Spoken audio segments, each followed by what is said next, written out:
नमस्कार मित्रों। उत्तर प्रदेश लोक सेवा आयोग द्वारा राजकीय डिग्री कॉलेजों में असिस्टेंट प्रोफेसर की भर्ती के लिए विज्ञापन आया हुआ है। इस विज्ञापन में और भी कई सारे पद हैं जो कि मेडिकल आदि के हैं, तो हम उनके बारे में बात नहीं करेंगे। हम केवल उच्च शिक्षा विभाग में जो पद आए हैं उन्हीं के बारे में बात करेंगे। तो इसके लिए आप यहाँ पे देख सकते हैं, आपके सामने विज्ञापन खुला हुआ है। यह विज्ञापन आपको मिल जाएगा upsc.up.nic.in की वेबसाइट पर, और आप यहाँ देख सकते हैं अप्लाई करने का तरीका। तो सबसे पहले हम चलते हैं फीस कितनी है इस बात पर चलते हैं। देखिए, आवेदन शुल्क जो है अनारक्षित सामान्य वर्ग के लिए है। परीक्षा शुल्क है 80 रुपये और ऑनलाइन प्रक्रिया शुल्क 25 रुपये, तो 105 रुपये कुल हो जाता है। ओबीसी के लिए है 105 रुपये, अनुसूचित जाति के लिए है 65 रुपये, अनुसूचित जनजाति के लिए है 65 रुपये, विकलांग श्रेणी के लिए है 25 रुपये, स्वतंत्रता संग्राम सेनानी के लिए उल्लिखित श्रेणी के अनुसार हो जाएगा, और भूतपूर्व सैनिक के लिए 65 रुपये, महिला के अनुसार भी अपनी श्रेणी के अनुसार ये होगा। तो फीस जो है इसकी बहुत ही ज़्यादा कम है, इसलिए आप इस फॉर्म को अप्लाई कर सकते हैं। यहाँ पे और भी डिटेल आपको बताई गई है कि अभ्यर्थी द्वारा आवेदन में किया गया दावा सत्य नहीं पाए जाने पर अभ्यर्थी को आयोग के समस्त चयनों परीक्षाओं से डिबार करने की कार्रवाई और अन्य दंडात्मक कार्रवाई की जा सकती है। यहाँ पे फॉर्म को सबमिट याद करने की डिटेल है, तो इसके बारे में हम अभी नहीं देख रहे हैं, हम आगे बढ़ते हैं। तो सबसे पहले हम देखते हैं कि यहाँ पे पद कितने हैं, किस विषय में हैं।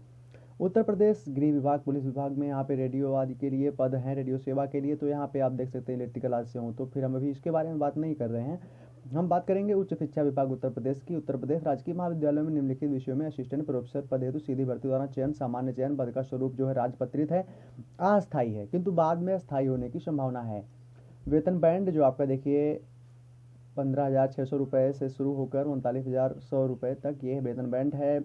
ग्रेड वेतन रुपये 6,000 लेवल 10 का है। आयु आपकी होनी चाहिए 21 से 40 वर्ष। आयु में नियमानुसार छूट मिल जाएगी। अब देखिए विषय और पद संख्या देख लेते हैं। अर्थशास्त्र में आप देख सकते हैं कि कुल 5 पद रिक्त हैं, जिसमें से सामान्य में 1 है, उत्तर प्रदेश के अन्य पिछड़ा वर्ग 1 है, और फिर अनुसूचित जनजाति के लिए 3 है। इतिहास में कुल 6 पद हैं। आगे आप देख सकते हैं किस वर्ग को कितने पद अलाट किए गए हैं। जो पद आपको सामान्य वर्ग में दिखाए गए हैं उनका मतलब है अनारक्षित पद। अनारक्षित पदों में कोई भी भर सकता है, चाहे आप ईडब्ल्यूएस से हो, चाहे ओबीसी से हो, चाहे एससी से हो, चाहे एसटी से हो।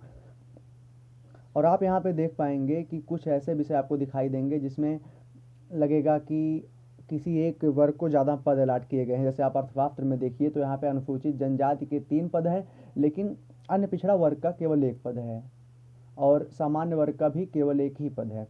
3 पद जो है यहाँ पे दिए गए हैं अनुसूचित जनजाति को। तो संभवतः यही इस प्रकार से किया गया है कि जो है वर्तमान रिक्तियों के अनुसार जिस वर्ग में जितने पद खाली हैं उस वर्ग को उतने पद दिए गए हैं, और सामान्य वर्ग के पद में हर कोई अप्लाई कर सकता है, जैसा कि मैंने आपको बताया।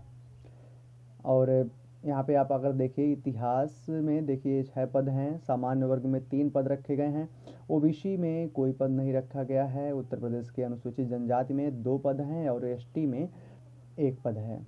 ऐसे ही उर्दू का आप देख सकते हैं 2, अंग्रेजी का 4। आगे आप देख लीजिए आरक्षण कैसा दिया गया है इसमें। गृह विभाग 1, जंतु विज्ञान में 5, दर्शन शास्त्र में 1, भूगोल में 4 पद हैं, जिसमें सामान्य वर्ग में 2 हैं, एसटी और एससी में 1-1 है। भौतिक विज्ञान में 2 पद हैं, मनोविज्ञान में 5 हैं, रसायन विज्ञान में 4, राजनीति शास्त्र में 8, वनस्पति विज्ञान में 13, वाणिज्य में 21, शिक्षा शास्त्र में 5, समाजशास्त्र में 15, संस्कृत में 8, हिंदी में 6। तो ज़्यादा पद जो हैं वो आपके वनस्पति विज्ञान में हैं, वाणिज्य में हैं और समाजशास्त्र में हैं। बाकी विषयों में कम पद रखे गए हैं। यहाँ पे बताया गया है कि क्षैतिज आरक्षण विषयवार रिक्त पदों पर नियमानुसार देय होगा। तो देखिए कुछ लोग सवाल उठा रहे थे कि आरक्षण प्रक्रिया के साथ छेड़छाड़ करके पदों को इधर उधर कर दी गए। इस तरह की कोई बात नहीं है। इस तरह के आरोप जो है अक्सर राजनीतिक द्वेष पर लगाए जाते हैं। ये जो भी नियम होते हैं, जो भी भर्तियाँ आती हैं, उन सभी में आरक्षण का पालन किया जाता है, और अगर आरक्षण का पालन ना किया जाए तो फिर कोर्ट द्वारा भर्ती ही रोक दी जाएगी, भर्ती कभी पूरी ही नहीं होगी। तो इसलिए इसके लिए चिंता ना करें। यहाँ पे जिस भी वर्ग में आपको दिख रहा है कि किसी एक विषय में कोई रिक्तियाँ नहीं हैं, तो इसका मतलब यही हो सकता है कि उस विषय में जितने पद खाली थे तो ओबीसी या एससी वर्ग के पद उस विषय में खाली ही नहीं थे, पहले ही सारे पद भरे जा चुके थे।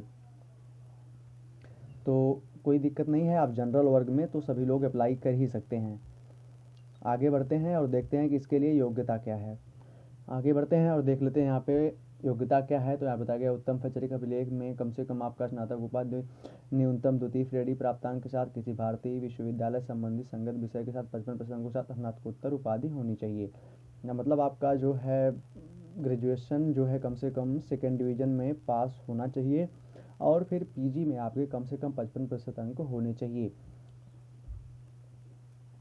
ये सामान्य वर्ग की जो है एक चयन अर्हता है। लेकिन अगर आप अनुसूचित जाति से हैं, जनजाति से हैं, ओबीसी हैं या फिर आप दिव्यांग अभ्यर्थी हैं तो आपको यहाँ पे 5% अंकों की छूट दी जाएगी स्नातकोत्तर उपाधि में। यानी कि आपका अगर 50% भी है तो भी आप अप्लाई कर सकते हैं। और यहाँ पे ये भी बताया गया है कि उन पीएचडी उपाधि धारक अभ्यर्थियों को 5% की छूट प्राप्त हो जाएगी, मतलब 50% अंक पर अप्लाई कर सकेंगे, जिन्होंने दिनांक 19 सितंबर 1991 से पूर्व स्नातकोत्तर उपाधि प्राप्त की हो। उपर्युक्त अर्हताओं को पूरा करने के साथ ही अभ्यर्थी ने विश्वविद्यालय अनुदान आयोग अथवा सीएसआई और द्वारा आयोजित राष्ट्रीय पात्रता परीक्षा नेट उत्तीर्ण की हो।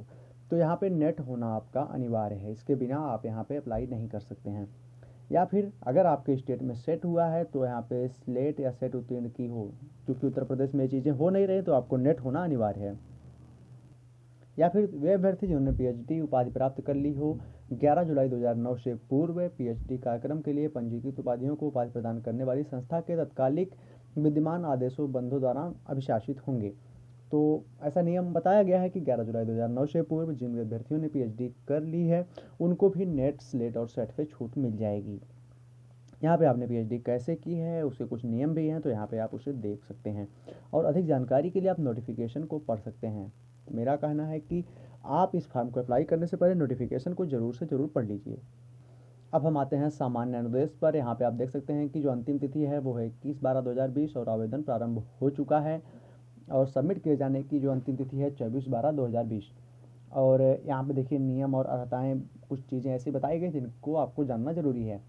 सबसे पहले तो यहाँ पे आपको बताया गया है कि आप विज्ञापन की शर्तों के अनुसार योग्य होने चाहिए। दूसरा है कि हिंदी का ज्ञान आपको अनिवार्य है।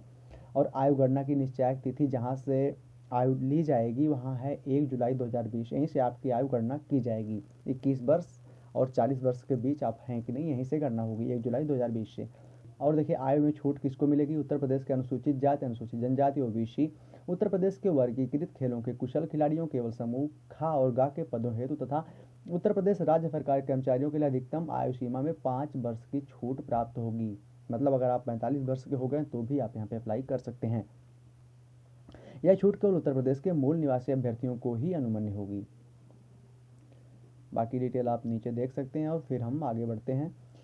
यहाँ पे है कि न्यूनतम शैक्षिक अर्हता साक्षात्कार में बुलाए जाने हेतु टेस्ट नहीं है। इसका मतलब आप ये समझिए कि यहाँ पे जो चयन होना है वो इंटरव्यू के माध्यम से होना है, लेकिन पदों के लिए आवेदकों की संख्या अधिक होने पर आयोग निदान परीक्षा स्क्रीनिंग टेस्ट करा सकता है, जिसकी सूचना और समय दी जाएगी। तो जाहिर है कि बहुत ही ज़्यादा लोग अप्लाई करेंगे और टेस्ट जरूर से ज़रूर होगा।